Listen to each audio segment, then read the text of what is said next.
Il faudra s'y faire, le NPAC 2015 n'a révélé qu'un seul appareil pour nous, le Samsung Galaxy S6 Edge Plus, puisque le Galaxy Note 5 n'est toujours pas prévu pour une sortie, en tout cas en Europe.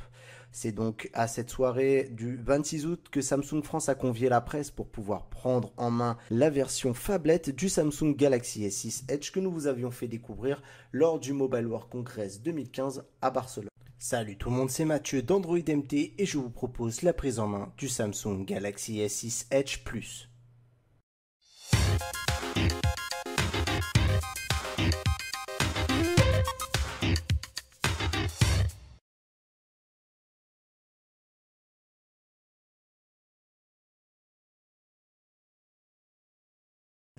Alors on est vraiment en face d'un appareil qui ressemble trait pour trait à son aîné ou à son petit frère. Non, normalement c'est l'aîné puisqu'il est sorti...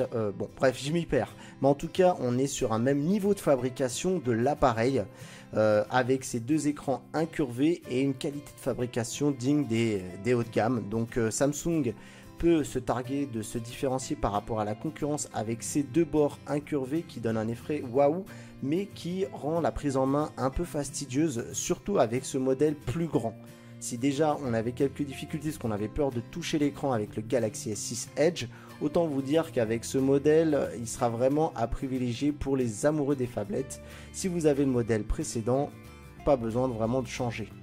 Mais on va quand même jouer au petit jeu des différences et celui-ci est une phablette, donc c'est 5,7 pouces pour ce Galaxy S6 Edge Plus.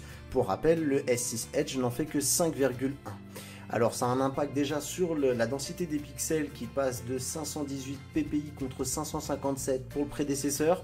Autant vous dire qu'on verra pas de différence puisque au-delà de 300 déjà de toute façon on ne voit plus grand chose et que cet écran est tout juste magnifique, il faut l'avouer, à tel point que pour la petite anecdote, mon camarade Jason était persuadé que c'était des factices qui étaient sur les tables.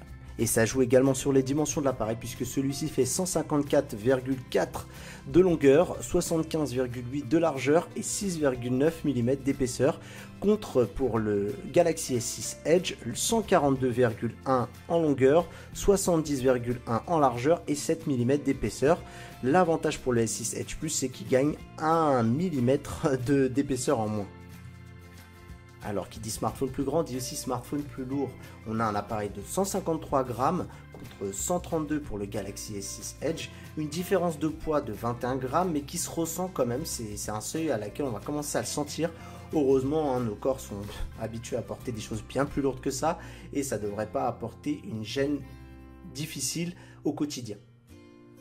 Allez, on va passer à la partie software parce qu'il n'y a quasiment aucun changement par rapport au Galaxy S6 Edge, si ce n'est que cette fameuse partie qu'ils ont baptisée Edge, là où vous pouvez trouver maintenant 5 contacts rapides en faisant glisser votre doigt.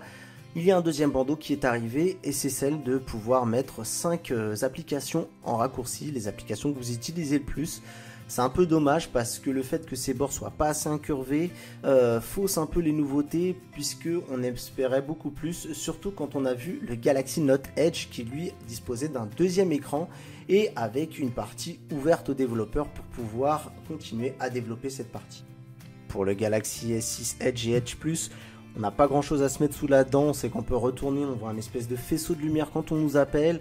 Malheureusement, si ça sert très bien à sublimer l'appareil au niveau du design, au niveau de la praticité, on a tous bien compris que pour l'instant Samsung cherche encore la fonction killer.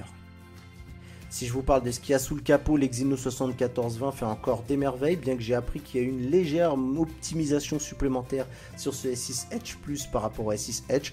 Honnêtement, je pense que ça fera uniquement plaisir aux accros des gros chiffres sur les benchmarks type Antutu ou autres. La différence significative, elle se trouve notamment sur la mémoire vive qui passe de 3 Go pour le S6 Edge à 4 Go pour le S6 Edge Plus. Alors, dans une utilisation quotidienne, il ne devrait pas y avoir un impact significatif. Toutefois, c'est vrai que ça aidera l'appareil si vous ouvrez de nombreuses applications tous les jours. À savoir que 3 Go en 2015, c'est encore largement suffisant pour une utilisation. Ce critère ne justifie en aucun cas le passage au S6 Edge Plus. Samsung a mis en avant qu'un utilisateur sur 4 s'est équipé d'un chargeur à induction et pour le S6 Edge Plus, ceux qui sont intéressés seront ravis d'apprendre que l'appareil dispose aussi d'une charge rapide pour le chargeur à induction puisque l'appareil peut être complètement chargé en seulement 2 heures. L'autre bonne nouvelle nous vient des accessoires. Le Galaxy S6 Edge Plus bénéficie de plusieurs types, que ce soit de la coque arrière à la cover qui va de la plus simple à celle fenêtrée pour pouvoir y voir les widgets. On a même pu tenir en main l'accessoire qui a fait toutes les railleries sur internet. On a vu le clavier physique, ça y est, Samsung ressort la mode du clavier physique comme s'il voulait achever BlackBerry.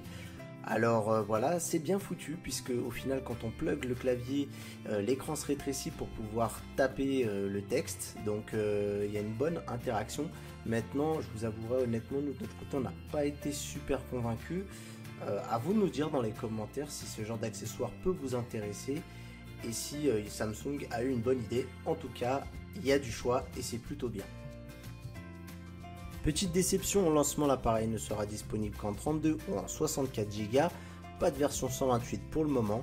Pareil pour les couleurs, seules les versions noir et or seront disponibles, les autres comme la version titanium en gris métal arriveront bien plus tard dans l'année.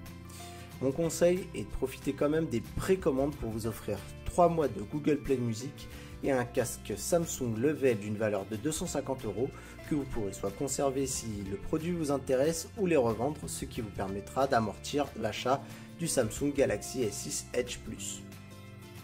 Voilà les amis, c'est tout pour cette petite vidéo de prise en main. N'hésitez pas à laisser un j'aime si vous avez apprécié et pourquoi pas de nous laisser votre avis sur ce S6 Edge Plus dans les commentaires. Et aussi de rejoindre notre communauté sur les réseaux sociaux, que ce soit Twitter, Google+, ou Facebook, et sur le forum d'Android MT.